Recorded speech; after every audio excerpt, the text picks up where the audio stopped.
Hello, John Bloodworth Gentleman Crafter here with the assembly instructions for your 3D teacup project. I'm showing you an Easter themed one here, but I'd like to also give you an alternative serving suggestion for something a little bit more floral and generic. Now of course there's plenty of space in here for biscuits, for chocolates, for handmade soaps, or just a little self-care package. Whatever you fancy filling it with, I'm sure it will be appreciated. So let's take a look at the parts. We're going to start with the saucer itself. That's made of these two parts. You've got a large section in the middle and then the strange outer section. You've got a similar section for the base of the teacup. And then the teacup parts are here. So we've got the small shape in the middle, the sides, and then at the end we've got one panel that's undecorated. We've got the handle, which was formed of two parts that are stuck together, avoiding the tabs.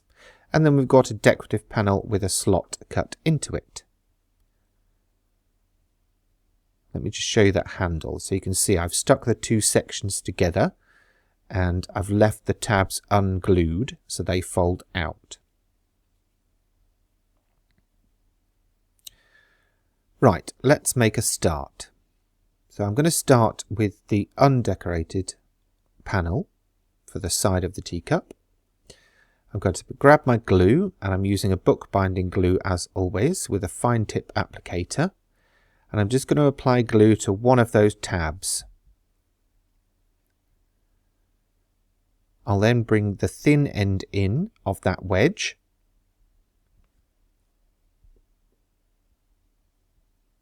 and stick it in place, making sure that it's fully stuck before I move on to the next piece. I'm then just going to work in a clockwise fashion, so working left to right around the circumference of that central shape, sticking one piece at a time, making sure to align the corners and the edges. So as I say, you'll work your way around until you've got all 8 pieces on, like this. And then we're going to fix the handle and the decorative strip on before we move on to the next step. Now, it doesn't fit on if you try and push the handle part through, so what you're going to do is just push through the little tab sections and fold them out. Then you're going to take your glue and apply that underneath the tabs and over the back of that decorative panel.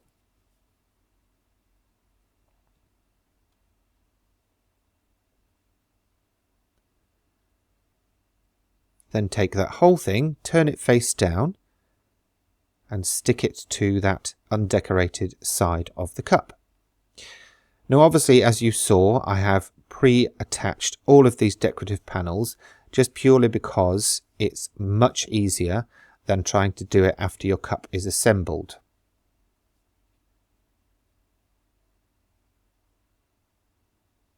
There we go, there's our handle in place. And the next job is to start forming that bowl of the cup. So we're going to start with one of the small tabs towards that central shape. Apply a little bit of glue and then hold it in place until it's fully grabbed. Work your way around, working one tab at a time on that central section. Again, holding things in place until they have fully grabbed.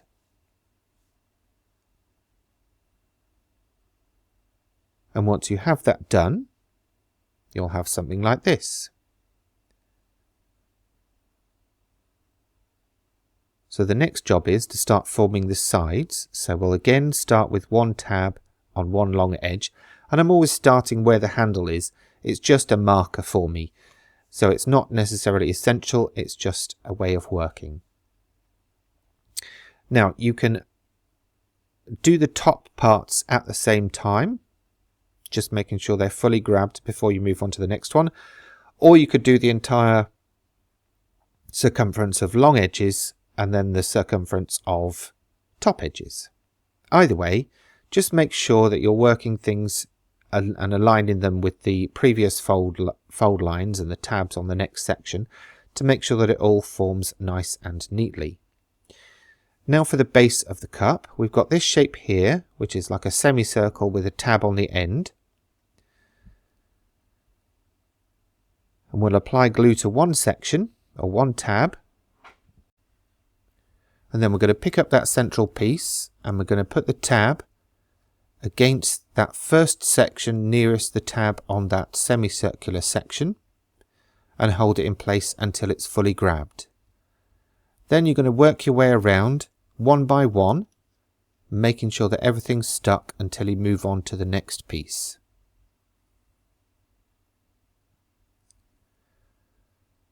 When you come to the end, apply glue to both of the tabs, again with that fine tip applicator. And then you're going to maneuver that last section in, making sure that it lines up with the top edge and that tab on the side. And this will form that base of the cup.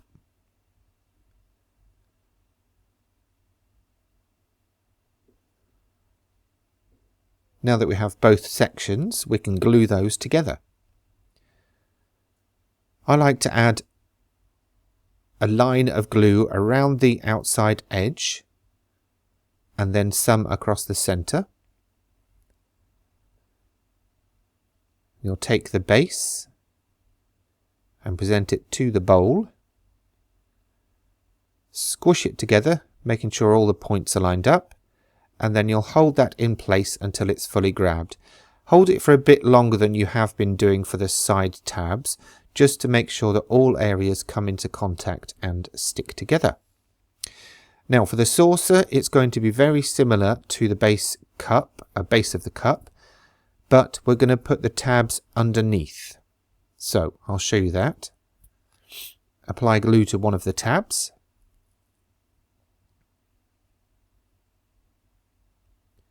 And then again, we're working from that end that's got the tab on.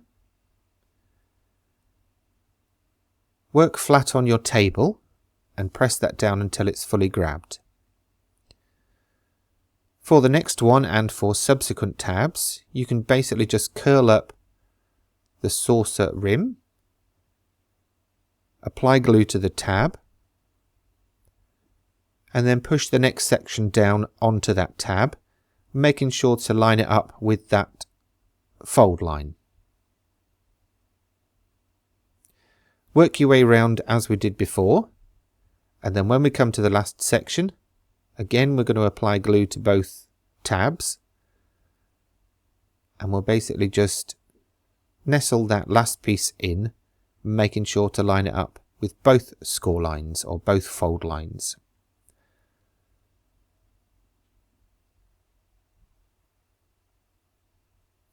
And once you have that done, that's your cup and saucer complete, and it's entirely up to you now how you go about decorating it, whether you want to add any embellishments, whether you want to stick the cup directly to the saucer so that it's one piece, or whether you want to fill it with your favourite treats. So here again is a look at the finished piece that I did. Obviously I chose an Easter egg for an Easter themed one here to match the papers. But of course you could theme it to whoever you're giving it to, or the occasion that you're celebrating. So there's the Easter theme one, and here's a nice generic themed floral one with a few die cut embellishments added as well. I hope you enjoy making and creating.